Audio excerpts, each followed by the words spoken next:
Bismillahirrahmanirrahim. Assalamualaikum warahmatullahi wabarakatuh.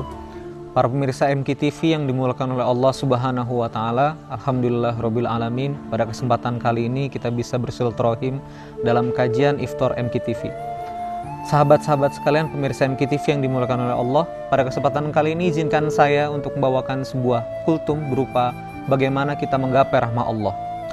Pada bulan suci Ramadan ini, 10 hari pertama, banyak para ulama-ulama menyarankan kepada kita dan memberikan kita sebuah arahan bahwa 10 hari pertama adalah hari di mana Allah Subhanahu wa Ta'ala memberikan rahmah yang begitu luasnya kepada diri kita semua. Nah, pertanyaannya adalah apa yang kita bisa lakukan pada saat memang 10 hari pertama dipenuhi oleh pemberian dari rahmat Allah Subhanahu wa Ta'ala.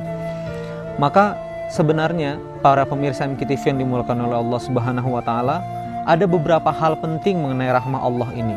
Yang pertama adalah hidup akan nikmat apabila kita hidup dalam naungan rahmat Allah Subhanahu wa Ta'ala. Sahabat-sahabat MKTV yang dimuliakan Allah Subhanahu wa Ta'ala, pada saat seorang ibu bagaimanapun sebelnya, bagaimanapun jengkelnya kepada anaknya, tetap selalu sayang, selalu ingin memberikan perhatian, selalu mencurahkan kasih sayang, dan tidak pernah murka kepada anaknya. Mengapa? Karena ada rahmah Allah Subhanahu wa Ta'ala. Padahal rahmah yang turun dan dibagi oleh Allah Subhanahu wa Ta'ala di seluruh muka bumi adalah 1/100 dari yang Allah punya, dan Allah memegang 99 rahmah yang Ia punya. Maka bayangkan jika hidup kita dipenuhi oleh rahmah Allah Subhanahu wa Ta'ala, bagaimana nikmatnya pada saat kita membutuhkan pertolongannya, bagaimana beliau bisa menyayangi kita, bagaimana Allah Subhanahu wa Ta'ala bisa memberikan ruang rahmah yang begitu besar pada kehidupan kita pada saat kita hidup dengan rahmah Allah Subhanahu wa Ta'ala. Lalu yang kedua, sahabat mirsa MKTV yang dimuliakan Allah Subhanahu wa Ta'ala, bahwa ternyata hadirin sekalian, masuk surga ternyata bukan karena amal ibadah yang begitu dahsyat, tetapi karena rahmah Allah Subhanahu wa Ta'ala. Dalam sebuah hadis yang cukup populer diceritakan seorang hamba yang abid beribadah selama puluhan tahun, dan pada saat ia masuk surga, Allah Subhanahu wa Ta'ala mengatakan bahwa masuklah surgaku dengan rahmatku.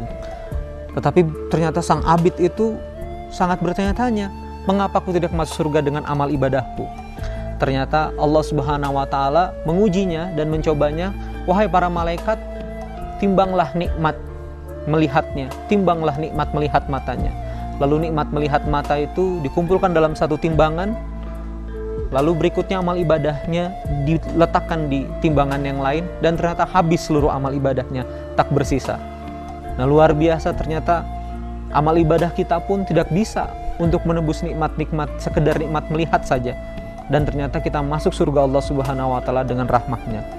Nah, maka dari itu hadirin sekalian, di 10 hari pertama Ramadan ini, pada saat kita betul-betul ingin menggapai rahmat Allah dan betul-betul ingin mencapai rahmat Allah Subhanahu wa Ta'ala, insya Allah kita semua bisa menggapainya, dan mudah-mudahan 10 hari pertama ini tidak kita lewatkan dengan sia-sia. Terima kasih hadirin sekalian sudah mengizinkan untuk kajian iftar kali ini. Terima kasih. Wassalamualaikum warahmatullahi wabarakatuh.